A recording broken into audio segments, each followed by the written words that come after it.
সুপ্রিয় শিক্ষার্থীবৃন্দ, আশা করি সবাই ভালো আছো। আজ সপ্তম শ্রেণীর গণিতের অধ্যায় 2 সমানুপাত ও লাভ ক্ষতি এর অনুশীলনের 2.1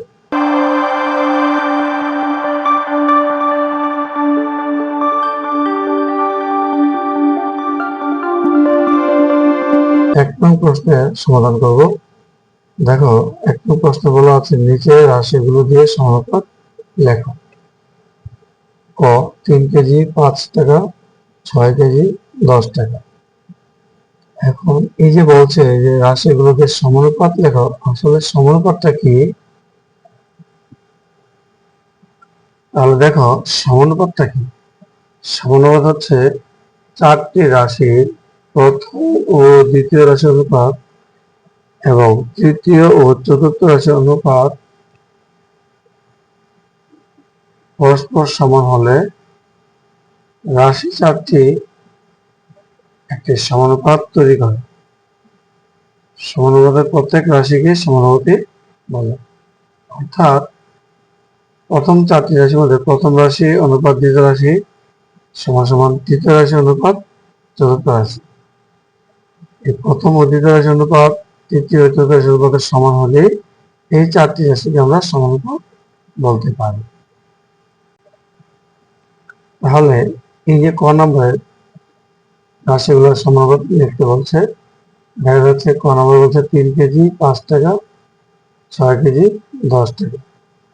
তাহলে আমরা এখানে কেজি হচ্ছে ভরের অনুপাত, তাহলে একই জাতীয় রাশিগুলোকে আমরা আলাদা করে অনুপাত করব। তো কেজির সাথে কেজি এবং টাকার সাথে টাকা। তাহলে আমরা কি করেছি, এখানে ভরের অনুপাত, প্রথম রাশিতে ভর 3 কেজি, তারপরে 6 কেজি, তবে 3 অনুপাত 6 বা 3 এবং 6 এই দুটাকে যদি আমি 3 দিয়ে ভাগ করি, 3 কে 3 দিয়ে ভাগ করলে 1, 6 কে 3 দিয়ে ভাগ করলে 2, তাহলে 1 অনুপাত 2। এবং টাকার অনুপাত প্রথমে 5 টাকা, পরে 10 টাকা, 5 অনুপাত 10, বা এই অনুপাত দুটিকে আবার যদি 5 দিয়ে ভাগ করি, তাহলে 5 কে 5 দিয়ে ভাগ করলে 1, 10 কে 5 দিয়ে ভাগ করলে 2, তাহলে 1 অনুপাত 2। যেহেতু উভয় ক্ষেত্রে অনুপাত দুটি সমান, অর্থাৎ এই যে ভর অনুপাত এবং টাকা অনুপাত দুটি সমান হলো, তাহলে রাশিগুলির সমানুপাত 3 অনুপাত 6 সমান সমান 5 অনুপাত 10। এখানে আমরা সমান সমানের পরিবর্তে দুটা অনুপাত ডাবল অনুপাত দিয়ে প্রকাশ করি। 3 অনুপাত 6 ডাবল অনুপাত 5 অনুপাত 10। খ 9 বছর 10 দিন, 18 বছর ও 20 দিন। তাহলে এখানে দেখা গেল বছরের অনুপাত দুইটা বছর 9 এবং 18, 9 অনুপাত 18, বা 9 এবং 18কে যদি আমি 9 দিয়ে ভাগ করি, তাহলে 9 কে 9 দিয়ে ভাগ করলে 1 এবং 18কে 2 দিয়ে ভাগ করলে 2, 9 এবং 18। এবং দিনের অনুপাত এখানে আছে প্রথম 10 দিন, পরে আছে 20 দিন। তো 10 এবং 20 উভয় অনুপাতকে আমি যদি 10 দিয়ে ভাগ করি,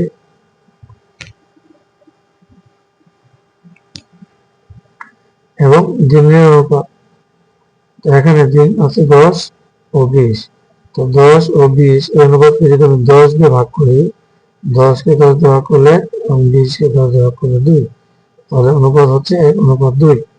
তাহলে প্রথমে বছর অনুপাত এবং পরে দিনের অনুপাত দেখো যেটা সমান।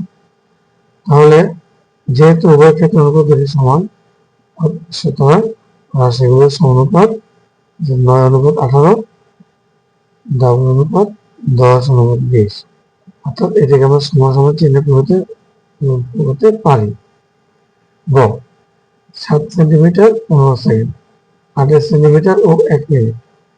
এখন এখানে 15 সেকেন্ড, এখানে আছে মিনিট। তাহলে আমরা এই দুটো রাশিকে একই এককে নিতে গেলে মিনিটকে আমরা সেকেন্ডে নিয়ে যেতে পারি। তো আমরা জানি 1 মিনিট সমান 60 সেকেন্ড।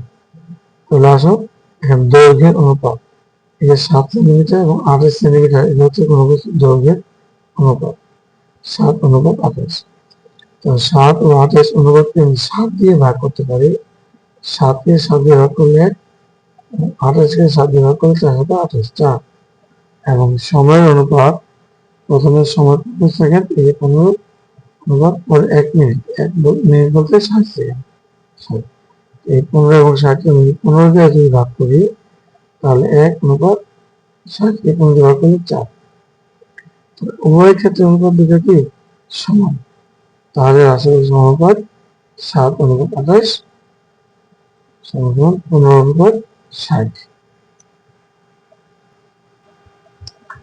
ঘ 12টি খাতা, 15টি পেন্সিল, 20 টাকা ও 25 টাকা। তো এখানে খাতা এবং পেন্সিল হচ্ছে পণ্য, আর 20 টাকা 25 টাকা হচ্ছে মূল্য। তাহলে পণ্যের অনুপাত 12 অনুপাত 15, দুটিকে 3 দিয়ে ভাগ যায়, 3 দিয়ে 12কে ভাগ করলে 4, 3 দিয়ে 15কে ভাগ করলে 5, তাহলে অনুপাত হলো 4 অনুপাত 5। এবং মূল্যের অনুপাত, প্রথম মূল্যটা 20 টাকা, পরে মূল্যটা 25, 20 অনুপাত 25। এখানেও 5 দিয়ে ভাগ যায়, 5 দিয়ে 20কে ভাগ করলে 4, 5 দিয়ে 25কে ভাগ করলে 5, এখানে দুটি অনুপাতই সমান। অর্থাৎ যেহেতু উভয় ক্ষেত্রে অনুপাত সমান, সুতরাং রাশিগুলোর সমানুপাত এই যে এটা লাগে 12 অনুপাত 15 ডাবল অনুপাত 20 অনুপাত 25। ও 125 জন ছাত্র ও 25 জন শিক্ষক, 2500 টাকা ও 500 টাকা। এখানে ছাত্র ও শিক্ষকের অনুপাত 125 অনুপাত 25। এখানে 25, 125 ও 25, এই দুই অনুপাতকে আমরা 25 দিয়ে ভাগ করবো। 25 দিয়ে 125কে ভাগ করলে 5, 25 দিয়ে 25কে ভাগ করলে 1, তাহলে ছাত্র শিক্ষক অনুপাত 5 অনুপাত 1। এবং টাকা অনুপাত হচ্ছে 2500 অনুপাত 500। এই দুই অনুপাতকে 500 দিয়ে যদি ভাগ করি তাহলে 2500 পাবো 5, 500 পাবো 1। যেহেতু উভয় ক্ষেত্রে অনুপাত দুটি সমান, রাশিগুলোর সমানুপাত 25 অনুপাত 25 ডাবল অনুপাত 2500 অনুপাত 500। এই হচ্ছে তোমাদের 1 নম্বর প্রশ্ন সমস্যা সমাধান।